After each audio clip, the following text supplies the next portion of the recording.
A specific moment happens to millions of people every single month. The paycheck lands, the number in the account goes up, and for about 48 hours, there is relief. Then the rent leaves, the car payment leaves, the insurance bill that went up again leaves. By the middle of the month, that same account looks the way it always looks. And the feeling comes back, the feeling that you are one bad week away from everything falling apart. Here is what makes that feeling so strange. For a huge number of people having it, the numbers say something completely different. A 2024 survey from Intuit Credit Karma looked at more than 1,000 Americans who reported serious financial distress. Of those people, 37% had more than $10,000 in savings, and 23% of that group had more than $30,000 put away.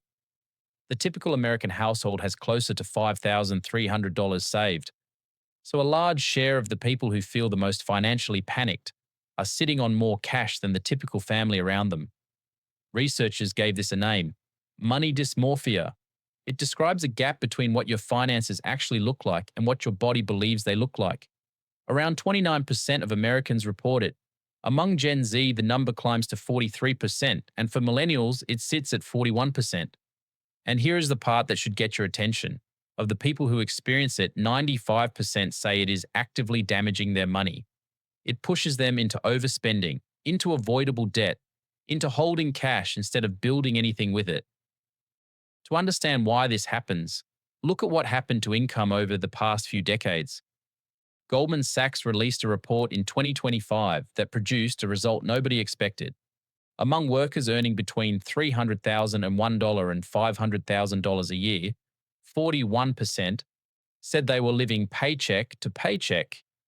Meanwhile, only 16% of people earning between $200,000 and $1 and $300,000 said the same thing. The report pointed to one mechanism to explain it: lifestyle creep, the pattern where luxuries turn into necessities. It happens so gradually that nobody notices it happening.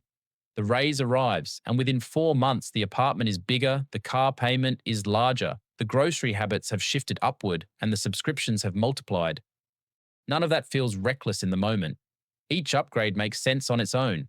The problem is that expenses have a way of growing to fill whatever income is available, and they almost never shrink back on their own.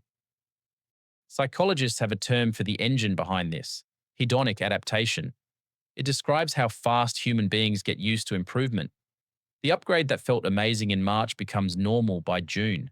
Your brain resets to the new level and stops noticing it as an improvement at all, which means the satisfaction from earning more has a shelf life, and that shelf life is shorter than most people expect. There is real research on where money and well-being actually connect.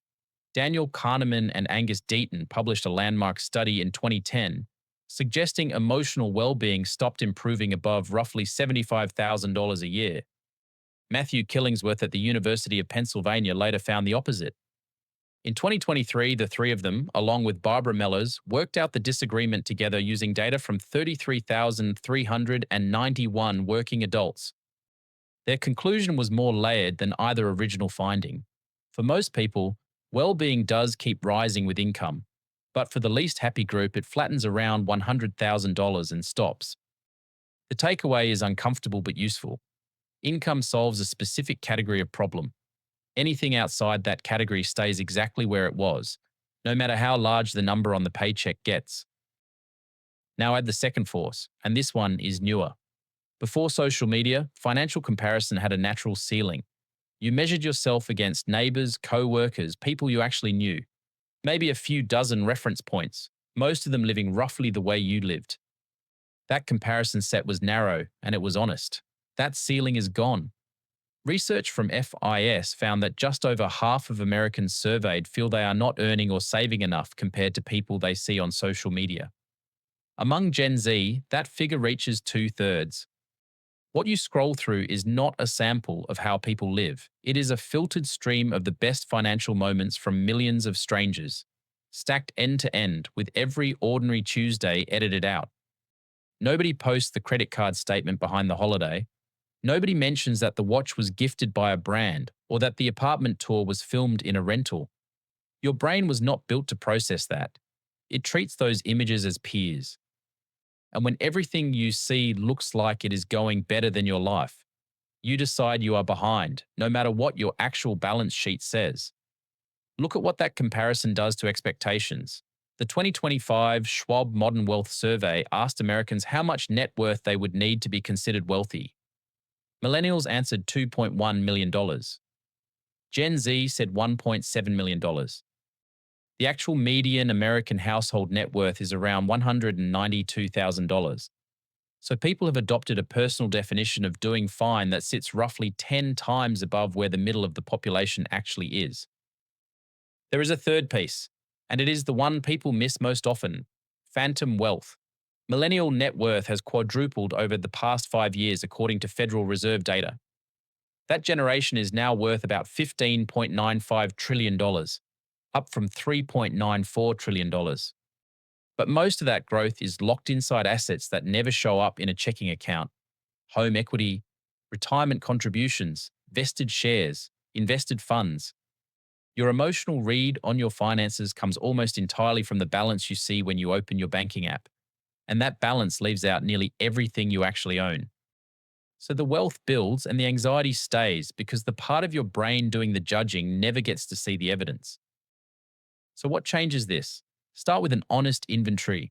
Write down what you own: retirement accounts, home equity, investments, cash, every one of them. Subtract what you owe. That single number is your actual position, and for a lot of people, it lands meaningfully higher than the feeling suggested. You cannot argue with a fear that has never been shown real data. Second, put a limit on lifestyle creep before the next raise arrives. The most effective version of this is to decide what percentage of any future income increase gets moved automatically into savings or investments before it ever touches your spending account.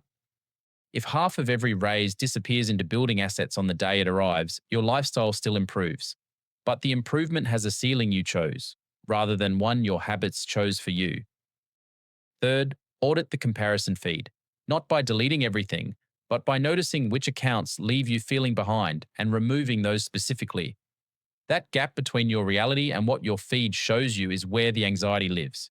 It is also where impulse spending starts, because feeling behind makes buying something feel like catching up. And fourth, track direction instead of position. Position is where you are today, and it will always compare badly to somebody. Direction is whether your net worth is higher than it was 12 months ago. Direction is the only measure that reflects what you actually control, and it is the measure that predicts where you end up. Feeling broke and being broke are two separate conditions with two separate solutions. Being broke responds to income and expenses. Feeling broke responds to information, comparison, and expectations. Most people spend years applying the first solution to the second problem, then wonder why the raise never produced the relief they were promised. Run the inventory this week. Look at the real number. Then decide what a good financial life looks like based on your own life, rather than a feed built to make you feel like you are missing something. If this shifted how you think about your own situation, do me a favor and hit the like button, subscribe to the channel, and turn on notifications so you don't miss the next one. I'll see you there.